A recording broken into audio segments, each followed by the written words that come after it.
শেখ হাসিনার বিদায়ের মধ্য দিয়ে স্বৈরাচারের বিদায় হয়েছে, কিন্তু স্বৈরাচার কি বিদায় হয়েছে?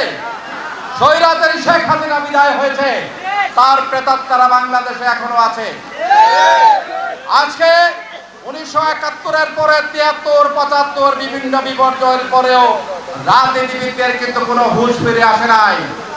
আজকেও রাজনীতিবিদরা সত্য কথাটি বলতে চায় না, আসল কথাটি বলতে চায় না, মুখে বলে একটা মনে রাখে আর একটা। তাই আজকে একজন রাজনৈতিক কর্মী হিসেবে আমি বলতে চাই, 1973 সালে যা হয়েছে, এই গণবিপ্লবের মধ্য দিয়ে, এই স্বৈরাচারী সরকারের পতনের মধ্য দিয়ে আমরা একটা নতুন ব্যবস্থার দিকে এগিয়ে যাওয়ার কথা, সত্যিকার গণতন্ত্র প্রতিষ্ঠা হওয়ার কথা, মানুষের কথা বলার অধিকার বলার কথা। 71-এর স্বাধীনতাকে যেমন একটি গোষ্ঠী, একটি দল তাদের কুক্ষিগত করার চেষ্টা করেছে, তাদের ব্যক্তিগত পারিবারিক অর্জনের ব্যবস্থা তারা করেছিল, তার পরিণতি আমরা দেখেছি। আজকেও এই জুলাই আগস্টের এই গণ অভ্যুত্থান, ছাত্র জনতার এই জীবনদান, আমাদের ফায়াজ, ফারহান, আমাদের অজস্র নেতৃবৃন্দ, ছাত্র নেতৃবৃন্দ যারা জীবন দিয়েছেন, আবু সাইদ থেকে মুগ্ধ থেকে আরম্ভ করে যারা জীবন দিয়েছেন, তাদের সেই রক্তদান, জীবনদানকে আবার ব্যর্থতার দিকে এগিয়ে নেওয়ার জন্য একটি ষড়যন্ত্র হচ্ছে। আজকে আমরা শুনতে পাচ্ছি এই গণ অভ্যুত্থানের যে অর্জন, এই সাফল্যকে কোনো একটি গোষ্ঠী নতুন করে আস্তে আস্তে বলতে শুরু করেছে। এই গণ অভ্যুত্থান, এটা ছাত্র জনতার গণ অভ্যুত্থান। এই গণ অভ্যুত্থান কোনো গোষ্ঠীর নয়, কোনো ব্যক্তির নয়।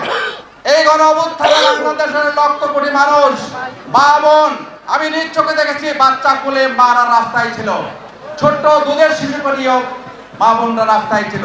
সেই বিপ্লব একজন সাধারণ মানুষের, প্রত্যেকটি সাধারণ মানুষের অংশগ্রহণের একটি বিপ্লব ছিল। সেই বিপ্লবকেও আজকে আস্তে আস্তে বলতে শোনা যায় এই বিপ্লব নাকি তাদেরই করা, এই অর্জন নাকি তাদের।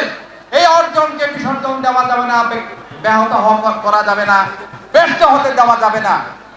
আমরা কি বিপ্লবকে ব্যর্থ করতে চাই? আমরা সফল করতে চাই। 71-এর যুদ্ধ আর জুলাই বিপ্লবের এই আন্দোলনের মধ্যে যে সরকারের পতন, নতুন ব্যবস্থাপনায় যে আজকে বাংলাদেশ, সেই বাংলাদেশকে আমরা এগিয়ে নিতে চাই। আমরা কি এগিয়ে নিতে চাই না? আমরা এগিয়ে নিতে চাই। আজকে আমরা স্পষ্ট করে বলতে চাই, ওই 71-এর স্বাধীনতাকে একটি গোষ্ঠী, একটি দল যেইভাবে কুক্ষিগত করার চেষ্টা করেছে, আজকে ছোট্ট ছোট্ট করে হলেও কেউ কেউ এই বিপ্লবকেও আবার কুক্ষিগত করার ষড়যন্ত্র করছে। তাই আজকে আমি বলতে চাই, প্রিয় ভাই বোনেরা আমার, আমরা আজকে সত্যকে সত্য বলবো, সাদাকে সাদা বলবো, অন্যায়কে অন্যায় বলবো, ন্যায়কে ন্যায় বলবো।